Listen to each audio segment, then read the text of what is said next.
فاكرين ليلة الخروج من كأس العالم 2018؟ كابوس نهائي أفريقيا 2022؟ لحظات صعبة كل مصري حس بيها، لكن هل تخيلت إن في لعنة بتطاردنا؟ ويا ترى نجمنا الأوحد محمد صلاح يقدر يكسرها؟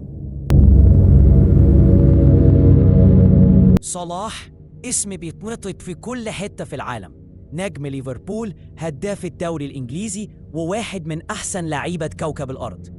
لما يلبس تيشيرت المنتخب كلنا بنقول خلاص الحلم هيتحقق، لكن ليه كل مرة بنوصل لأقرب نقطة للحلم ونرجع من نقطة الصفر؟ تاريخ المنتخب مليان لحظات مجد، بس كمان مليان إخفاقات في أهم الأوقات. كأس العالم 90 كان آخر فرحة حقيقية، وبعدها سنين طويلة من الانتظار والأمل اللي بيتبخر في آخر لحظة. منذ ظهوره مع المنتخب صلاح كان دايماً هو الأمل، هو القائد، هو الهداف، هو اللي بنستنى منه المعجزة.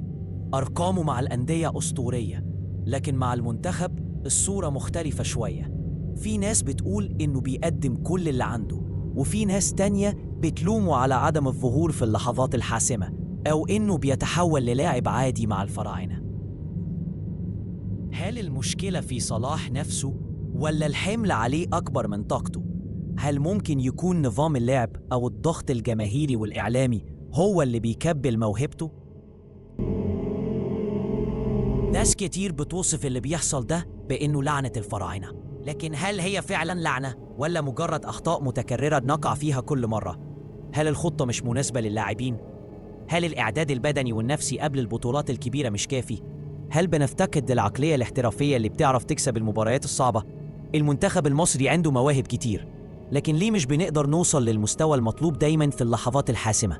ده السؤال اللي ما بيقدرش حد يجاوب عليه إجابة قاطعة، وبتفضل الحيرة هي عنوان العلاقة. مع كل إخفاق بيجي أمل جديد، جيل جديد من اللاعبين بيظهر، مدرب جديد بيجي، وتتجدد الأحلام. لكن الأهم من تغيير الأشخاص هو تغيير العقلية. هل نقدر نتعلم من أخطائنا؟ هل ممكن نشوف صلاح يقود المنتخب لبطولة عالمية أو قارية أخيراً؟ الإجابة مش سهلة، لكن الأكيد إننا كمشجعين الأمل عمره ما بيموت.